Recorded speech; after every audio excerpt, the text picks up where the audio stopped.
Kita sudah live. Oke, hari ini hari Jumat tanggal 28 Oktober 2022 bertepatan dengan Hari Sumpah Pemuda. Kita akan diskusi mengenai Undang-Undang Dasar ya.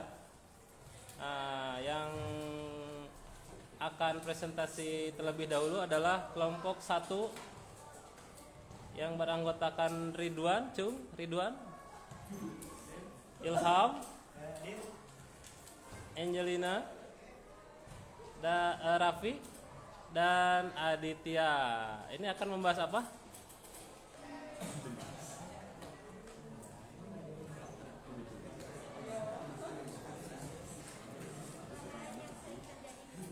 Ya, pelanggaran yang sering dilakukan oleh siswa di sekolah ya. Ya, silakan mulai. Yang lain tidak ribut.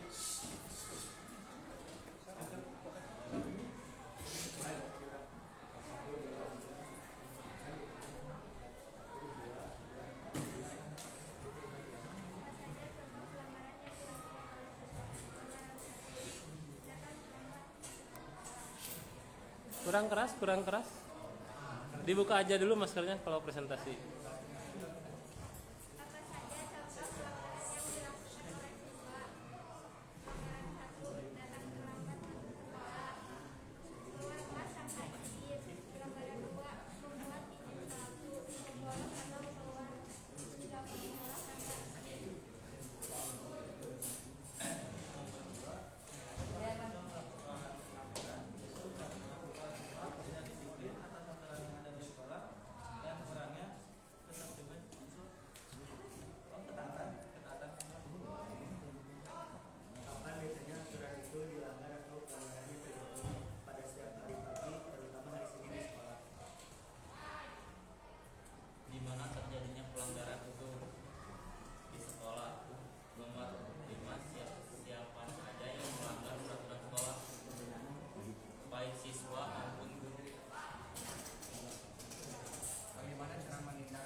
Ya, itu tadi pemaparan dari kelompok 1 mengenai pelanggaran yang sering terjadi di sekolah ya. Berikut alasannya dan cara penanganannya sudah dipaparkan oleh kelompok 1. Nah, sekarang silakan dari kelompok lainnya apabila ada yang mau bertanya. Nah, ini siapa namanya? Akbar Rizky Maulana. Akbar mau bertanya katanya. Bagaimana agar siswa tidak melanggar aturan sekolah? Menaati peraturan sekolah.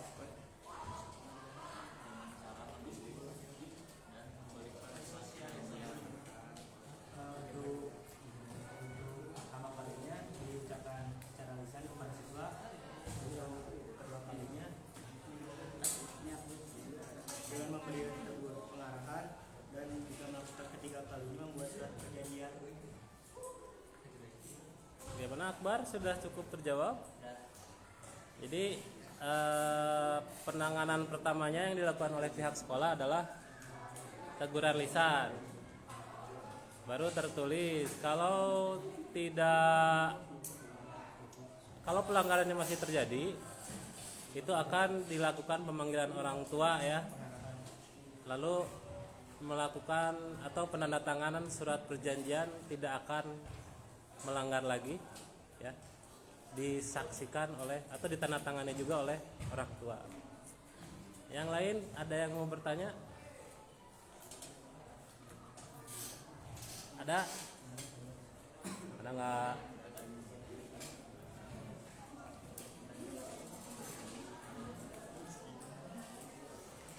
Atau kelompoknya yang presentasi mau bertanya nggak ke yang lain, ke kelompok lain?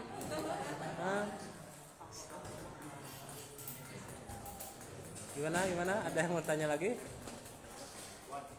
Ada nggak? Ada nggak? Cukup? Bim, mau nanya Bim? Jadi itu pemaparan dari kelompok pertama ya, tentang pelanggaran yang sering terjadi di lingkungan sekolah. Terlambat, apalagi keluar kelas tanpa izin. Ada gurunya nggak? Nggak. Mau izin ke siapa tuh? Hah? Ada. Kenapa?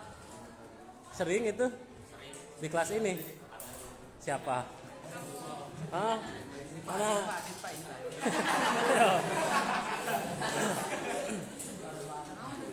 Biasakan izin kalau mau keluar ya.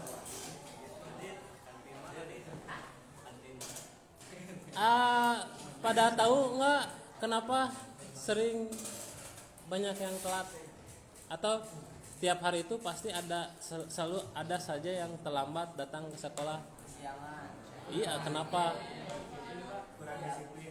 Kurang disiplin terus?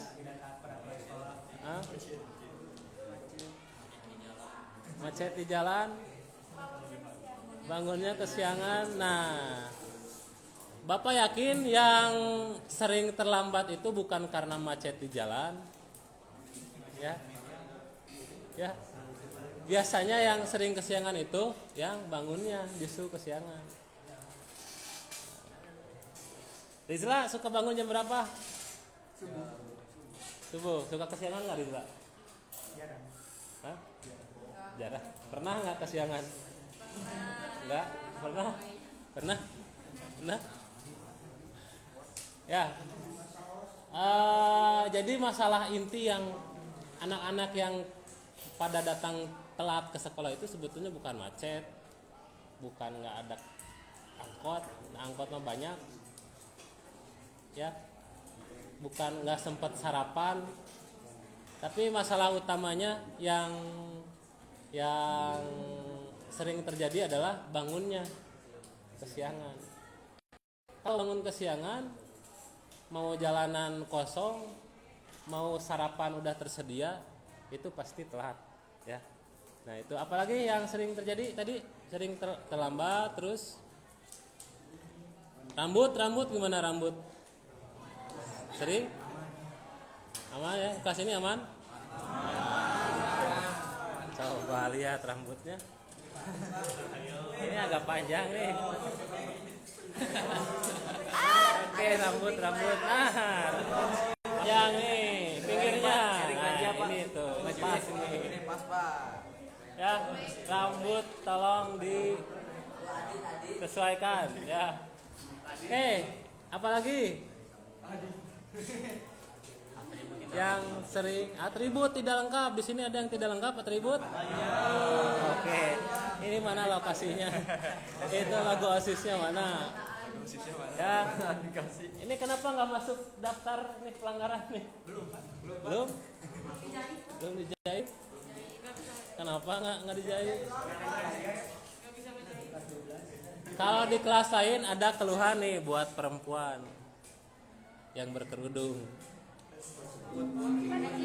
Nah, ciput pakai nggak?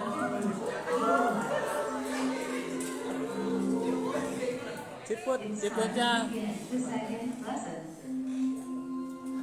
langsung aja diwawancara. Kenapa nggak pakai ciput? Sakit Bapak kalau pakai ciput si telinganya tuh diganti gitu jadi sakit. Kerudungnya jadi berantakan Pak. Hah? Kerudungnya jadi berantakan. Tahu kenapa nggak pakai ciput? Ya. Coba Angel sakit nggak pakai ciput? Enggak tuh katanya. Beda-beda sih Pak, beda bahannya loh. Kerudungnya beda bahan Pak. Ya cari bahannya yang sama Angel.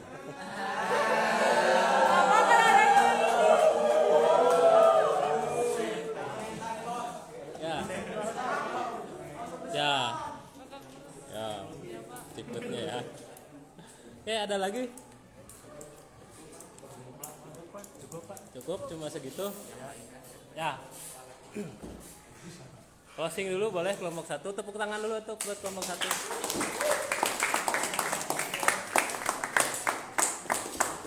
Ya, closing. Sekian dari kelompok 1. Assalamualaikum warahmatullahi wabarakatuh.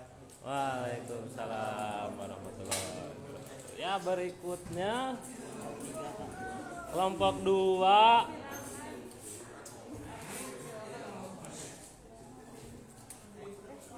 Kelompok 2 membahas apa? Mana kelompok 2, Cung? Jam-jam? Jam-jam. Akbar. Ah, misa-misa gini. Duina. Ayo duduknya diatur. Rehan si anak baik Rehan. Gak masuk. Irfan. Oh. Bapak minta jalan. Nah, udah di sini.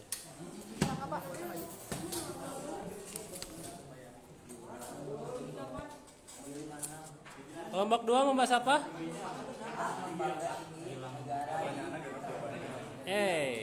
Nah, yuk perhatikan. Silakan kelompok 2 membahas tentang hubungan antar lembaga tinggi negara menurut Undang-Undang Dasar.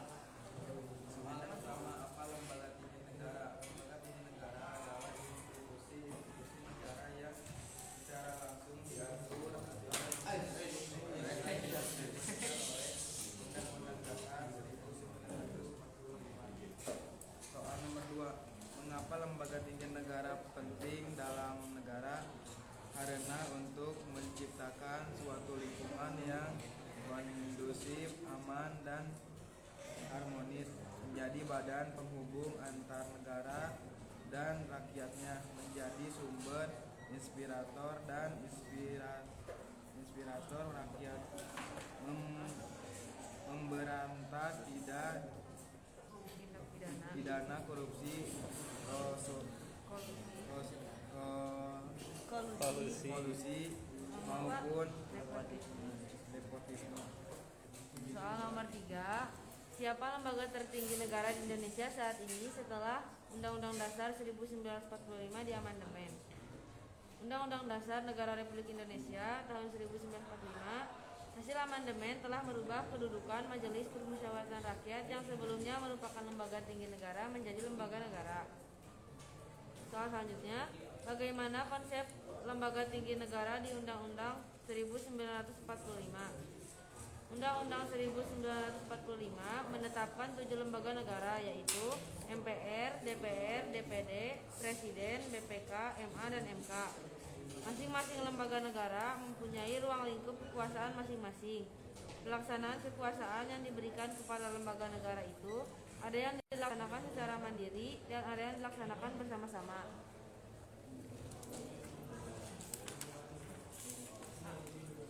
Nomor 5, kapan dibentuknya lembaga negara di Indonesia? Pada saat reformasi 1998. Nomor 6, di mana tempat untuk menyuarakan kepentingan lembaga negara di daerah-daerah atau provinsi di Indonesia. Sudah? Ada yang mau bertanya tentang lembaga tinggi negara? Kalau nggak ada yang nanya, Bapak yang nanya nih. Enggak, ke yang nonton.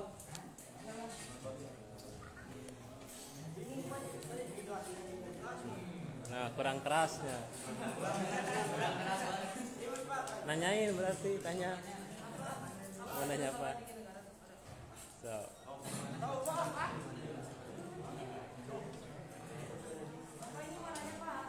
Mana?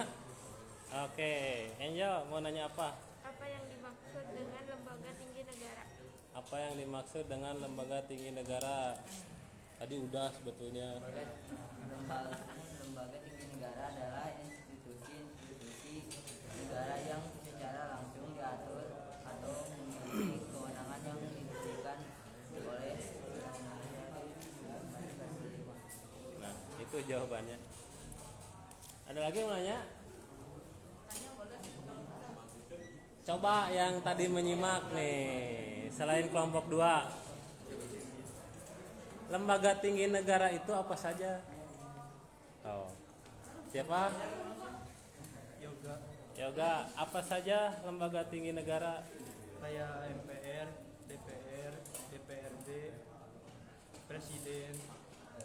DPRD lembaga tinggi. DPRD lembaga tinggi. Oke. Siapa lagi yang tahu lembaga tinggi negara apa saja? Ada yang mau ngacu? Ada yang mau ngacu? DPR, MPR, Presiden, DPD, terus BPK, MA, satu lagi MPR, DPR, DPD, Presiden, BPK, MA dan MK. MK. Jadi ada 3 kan ya, legislatif, eksekutif, dan apa? Ya, apa? Yudikatif. Legislatif itu MPR, di dalamnya ada DPR dan DPD. Ya, DPR mah perwakilan dari partai politik. Kalau DPD perwakilan dari tiap daerah. Ya. Mekanisme pemilihannya sudah ada di Undang-Undang Dasar. Diatur kembali dalam Undang-Undang Pemilihan Umum ya. Eksekutifnya siapa aja? Siapa aja eksekutif? Kan tadi legislatif MPR mah. Ada yang tahu eksekutifnya siapa? Diambil dari kata eksekusi. Yang mengeksekusi peraturan itu. Hah? Hah? Bukan. BPK. Nah, siapa eksekutif? Presiden dan ya, presiden dan wakilnya ya. Presiden dan wakilnya dibantu dalam menjalankan peraturan itu oleh siapa? Oleh para menteri ya. Nah itu, jadi lembaga tinggi negara itu legislatif, apalagi eksekutif dan yudikatif. Yudikatifnya apa aja? Ada yang tahu? Ada yang tahu? Ada yang tahu? Ada yang tahu? MA, MK, satu lagi. MA apa MA? Mahkamah Agung. Kalau MK, Mahkamah Konstitusi. Kalau satu lagi? Satu lagi kelompok ini nih.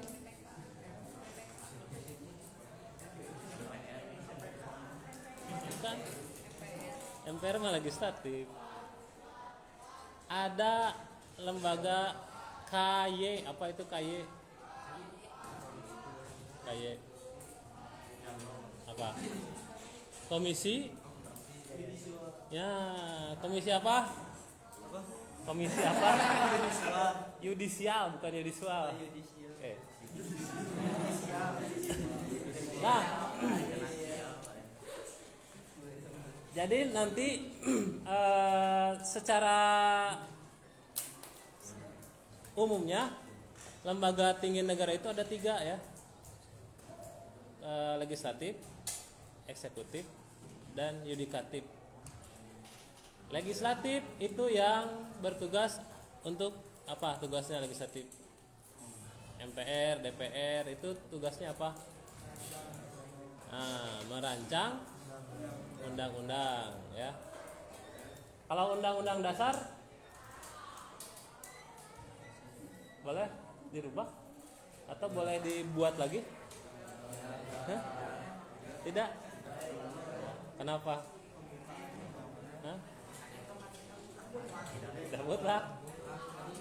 Gening bisa diamandemen.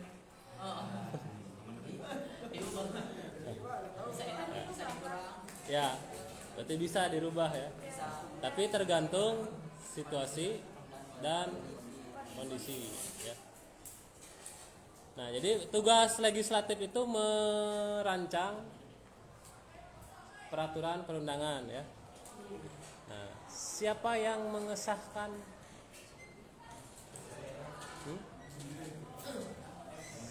Misalkan tergantung ininya ya. Kalau undang-undang masuk Bapak.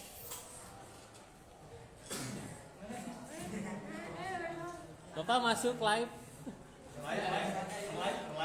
Ini si sulitnya si anak baik Rehan.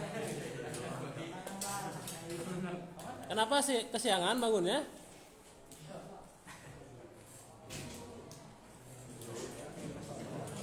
Ya, biasanya peraturan itu ditandatangani oleh siapa?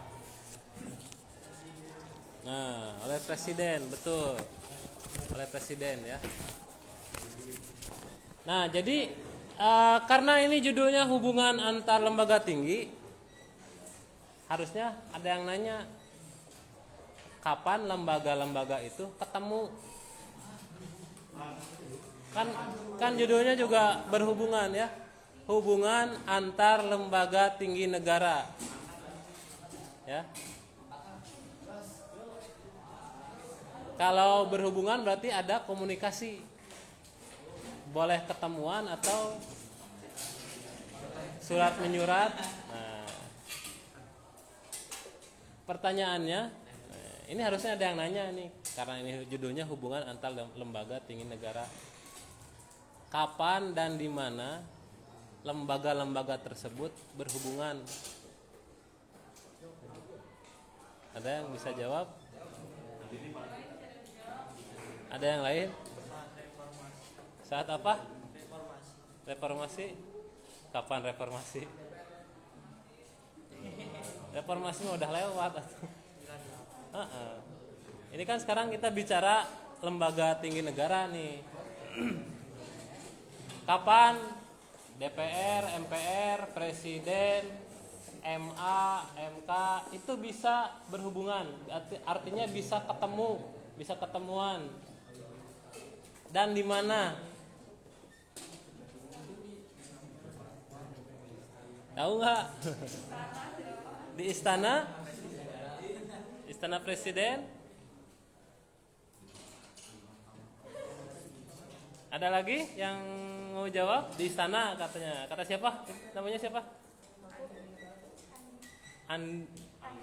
Anggita. Ya. Kata Anggita, mereka bisa bertemu itu berhubungan itu di istana Presiden. Ada lagi? Ada lagi?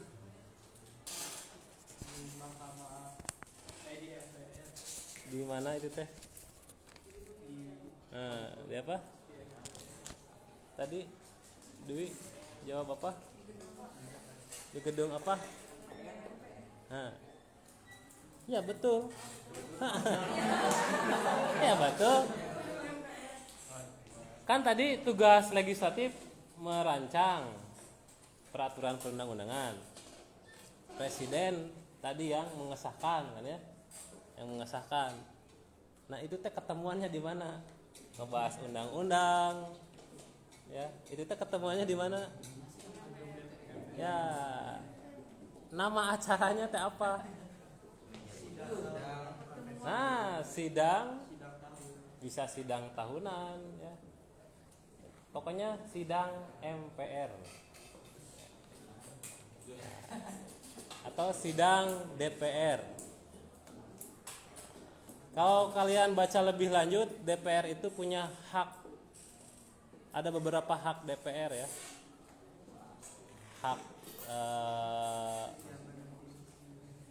Hak DPR ya. Contoh, ketika misalkan presiden melakukan pelanggaran, nah, itu nanti DPR akan manggil akan manggil ya. Diundang ke gedung DPR. Presiden nanti DPR nanya kenapa presiden melakukan pelanggaran tersebut. Presiden menjawab. Nah, disitulah terjadi hubungan antara lembaga tersebut ya. Atau terjadi pelanggaran konstitusi. Nah, nanti di situ akan dihadirkan juga Mahkamah Konstitusi. Kalau ada urusannya dengan kehakiman ya, nanti Mahkamah Agung yang diundang juga. Kalau satu lagi ada komisi yudisial, itu tugasnya apa? Tahu? Yoga tahu Yoga? Nggak tahu. Harus diperin gitu. Ya, jadi secara singkat ya, inti dari pembahasan kelompok 2 itu sebetulnya itu yang harus ditanyakan. Ada beberapa lembaga tinggi negara ya kan, legislatif, eksekutif, yudikatif. Nah, berhubung judul pembahasannya adalah hubungan antar lembaga tinggi negara. Nah, justru yang harus kalian ketahui itu tadi, kapan mereka bisa ketemuan dan dalam acara apa dan di mana, itu ya. Itu. Contoh misalkan di sini di sekolah ada lembaga yang namanya OSIS, ada ekskul, ada KM. Itu kan lembaga-lembaga yang ada di sekolah. Nah, kapan, di mana, dan dalam acara apa antar lembaga-lembaga tersebut bisa ketemuan? Nah, dalam acara apa, dalam pembahasan apa, gitu ya. Ada lagi yang mau bertanya sama kelompok 2? Oh, Yoga mau bertanya. Silakan Yoga. Tugasnya komisi yudisial apa? Tugasnya komisi yudisial. Ada yang tahu nggak? Ada di Undang-Undang Dasar nggak? Hah? Ada yang tahu kelompok 2? Kurang tahu. Tugas komisi yudisial. Ada yang tahu? Yoga sendiri udah tahu belum? Coba searching apa tugas komisi yudisial. Kita masih punya waktu sekitar 20 menit lagi. Satu kelompok lagi berarti. Oh, silakan Duina jawab. Tugas dan wewenang. Ayo dengarkan semuanya. Tugas KY. Tugas dan wewenang Komisi Yudisial mengusulkan pengangkatan hakim agung dan hakim Ad hoc. di Mahkamah Agung kepada DPR untuk mendapatkan persetujuan, menjaga dan menegakkan kehormatan, keluhuran martabat serta perilaku hakim, dan menetapkan kode etik atau pedoman perilaku hakim bersama-sama dengan Mahkamah Agung. Nah, jadi itu tugasnya ya, Yoga ya. Nanti berhubungan dengan hakim-hakim yang ada di Indonesia, terutama untuk mengangkat hakim agung. Kenapa KY Komisi Yudisial masuknya lembaga tinggi?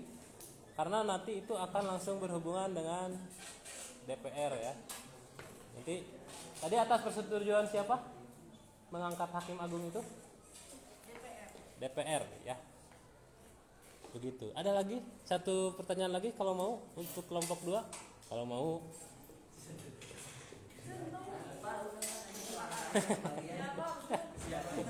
Ya, tepuk tangan lu untuk kelompok 2.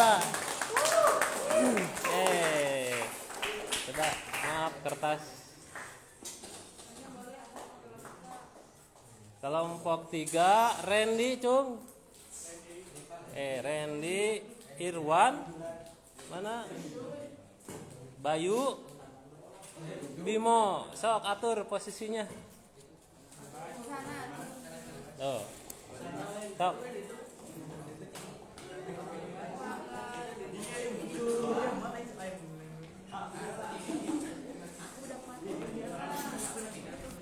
Kelompok 3 membahas apa? Oh, kasus apa? Langsung aja, yang lain perhatikan.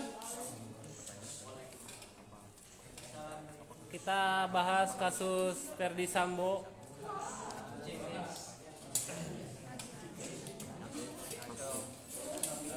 Satu, apa kasus Ferdi Sambo? Yang keras.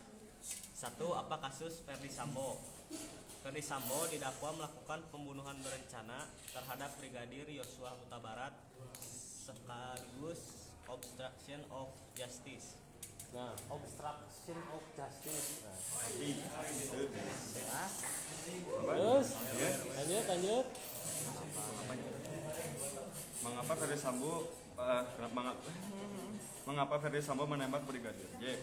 Menurut jaksa, Sambo memerintahkan Baradae menembak Brigadir J. Di mana kasus tersebut terjadi di rumah dinasnya di Kompleks Polri Duren 3 Jakarta Selatan Jumat tanggal 8 bulan 7 2022.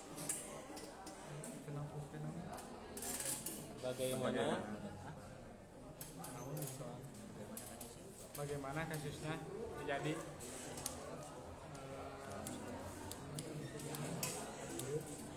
Awalnya polisi menyebutkan bahwa Brigadir J tewas setelah terlibat baku tembak dengan Baharada E di rumah dinas Sambo di kawasan Duren 3. Polisi menyebut peristiwa ini bermula dari dugaan pelecehan yang dilakukan Brigadir J terhadap Putri Chandrawati, istri Sambo. Udah? Satu orang ini masuk jadi Jawab. kapan nanti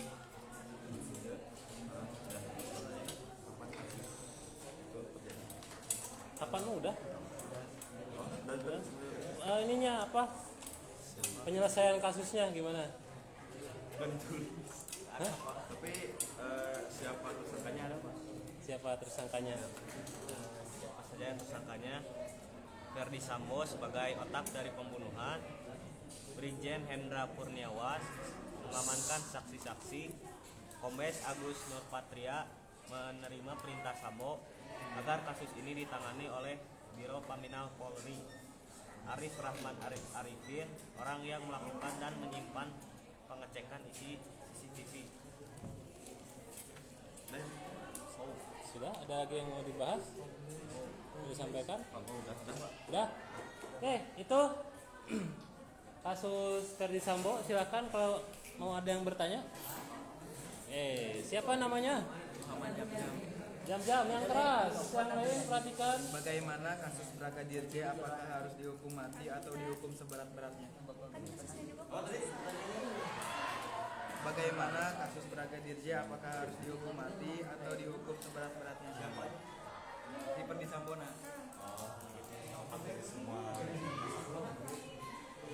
Jam-jam nanyanya mungkin gini, tanggapan kelompok ini kira-kira hukuman buat Ferdi Sambo itu apa? Ada yang mau jawab? Mau jawab nggak? Itu aja Pak, voting aja Pak di Indonesia gitu. Hah? Voting aja Indonesia.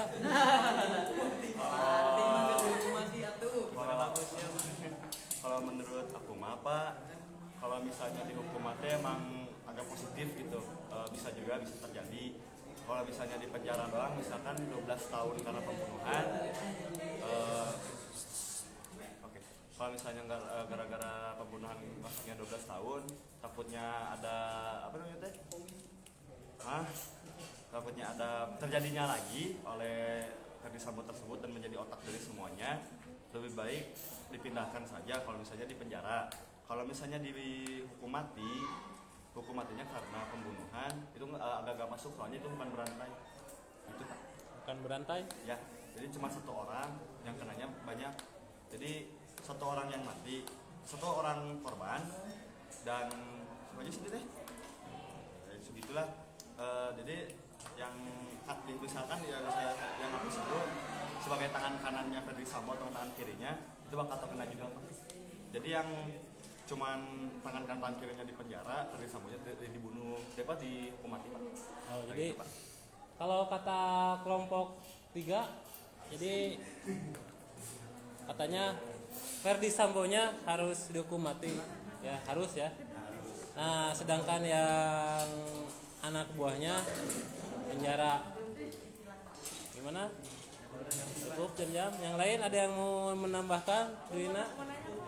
Oh, mau nanya, mau menambahkan. Nanya menambahkan. Ntar menambahkan dulu ya. Yoga lagi. Ya kalau pembunuhan berencana itu, kalau pembunuhan itu udah jelas hukumannya 20 tahun. Menurut pasal berapa? Kayaknya mah kalau nggak salah RUU UTE pasal pembunuhan. Bener nggak Pak? Nggak tahu. Kalau Biasanya kalau pembunuhan itu adanya di KUHP. nah itu Pasal berapa? Nah, nanti cari pasal pembunuhan itu pasal berapa di KUHP. Hukumannya berapa tahun atau hukumannya apa? Hukuman mati atau gimana? Atau seumur hidup? Atau setengah umur hidup?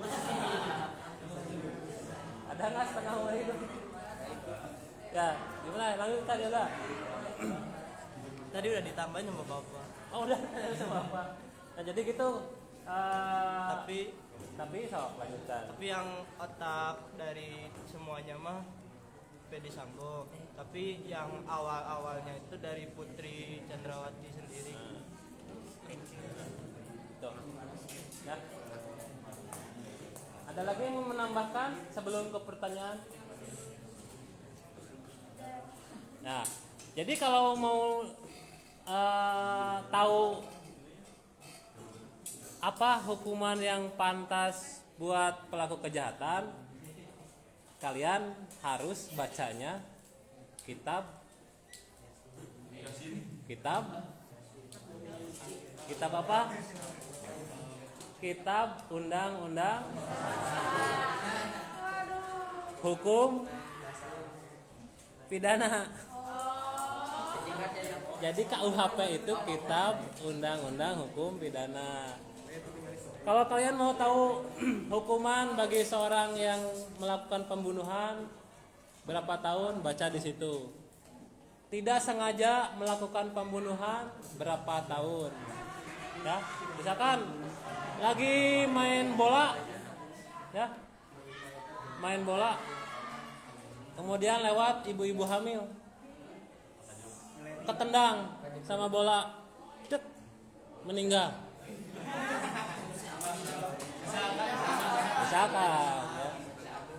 Misalkan. Nah itu maksudnya menghilangkan nyawa orang lain tidak direncanakan ya, tidak sengaja.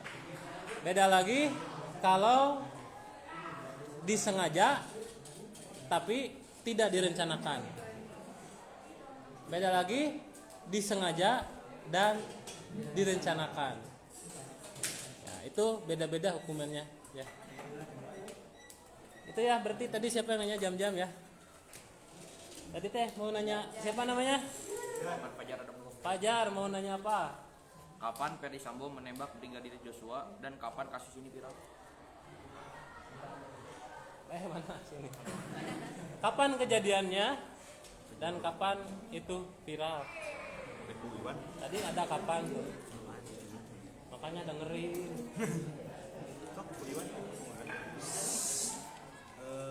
Penembakannya teh 8 Juli. Tanggal berapa? 8 Juli. 8 Juli 2022. Hari Jumat. Tepatnya pukul 5:16 WIB. Nah, 5:16. Tuh ya.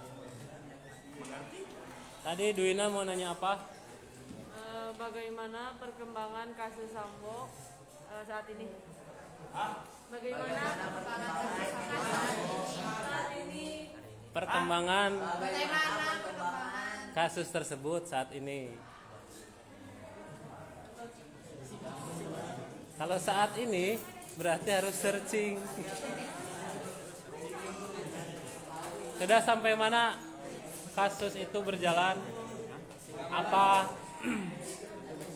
apakah masih sidang atau sudah ada keputusan atau sudah ada keputusan tapi belum dieksekusi atau sedang dalam pemaparan para saksi atau bagaimana? Kasus Ferdi Sambo hari ini coba searching. Oh, ada Pak. Deku Bayu.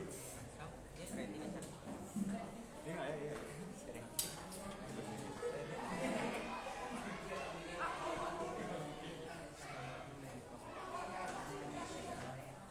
Gimana? Iya, we. Iya. So, sudah sampai mana kasusnya sekarang?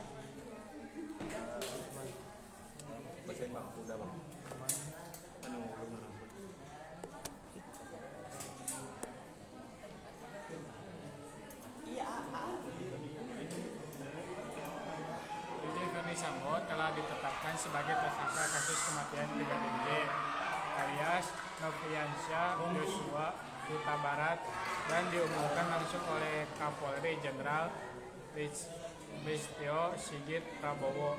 Total kini ada 4 tersangka yaitu Barada Rica, Eliezer Pudihang Lumio alias Baharadae yang diketahui sebagai penembak langsung Brigadir J. Ya, coba di ini dulu, coba lihat dulu ke atasnya. Itu berita tanggal berapa?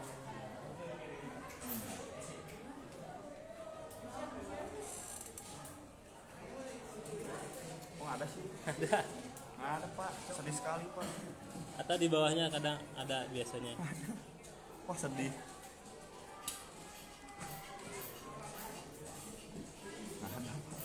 Ada. Nggak ada. Liputan 6 macam apa ini? Tuh ada.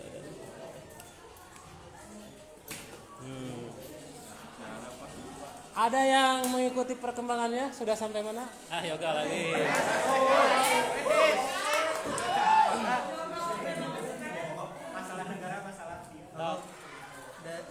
Kalau kemarin mah masih saksi dari keluarga Yosua 12 saksi. Kalau baru kemarin mah dari penyimpangan penyelidikan dari polis anak buahnya Ferdi Sambo. Jadi masih saksi ya? Masih pembacaan saksi. Jadi begitu Dina. Jadi baru masih dalam tahap keterangan saksi ya di pengadilan. Ada lagi yang mau bertanya? Satu lagi terakhir. Bagaimana Pak? Nama? Oh, nama saya Davian Marius Malan. Ya, mau nanya Bagaimana apa? perasaan anak Ferdi Sambo melihat ayahnya yang seorang pembunuh berdarah dingin? Ini harusnya nanyanya ke Ferdi Sambo langsung.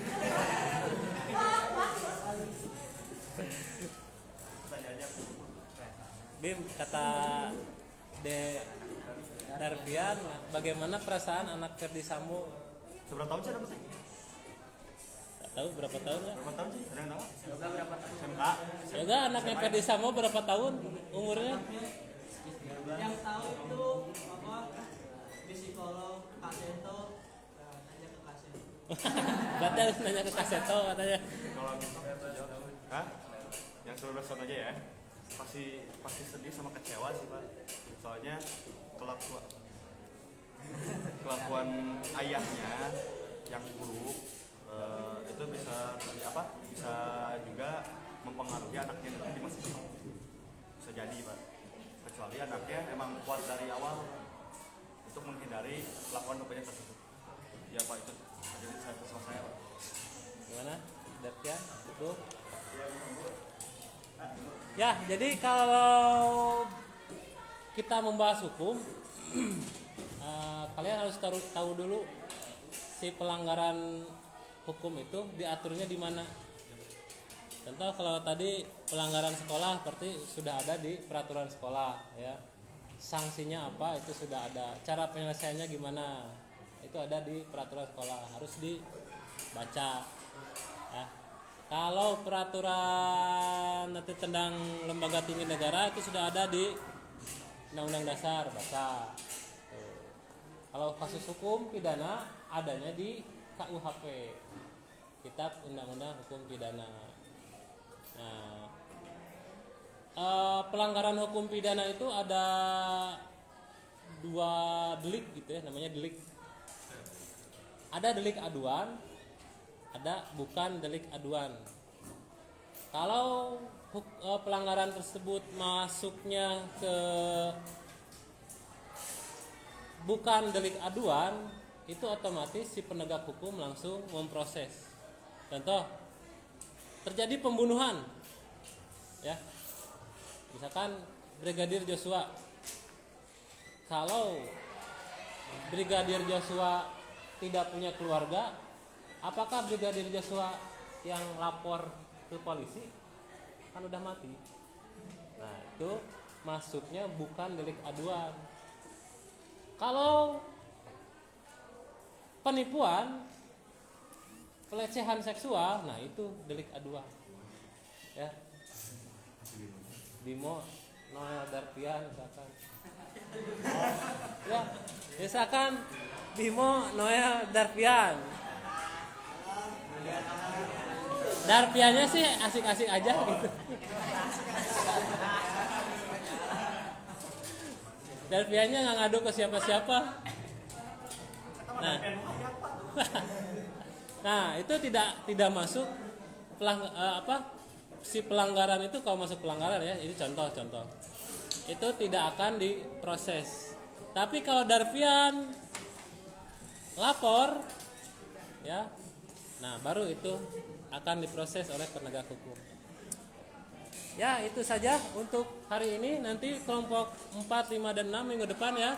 Oke, tepuk tangan dulu semuanya.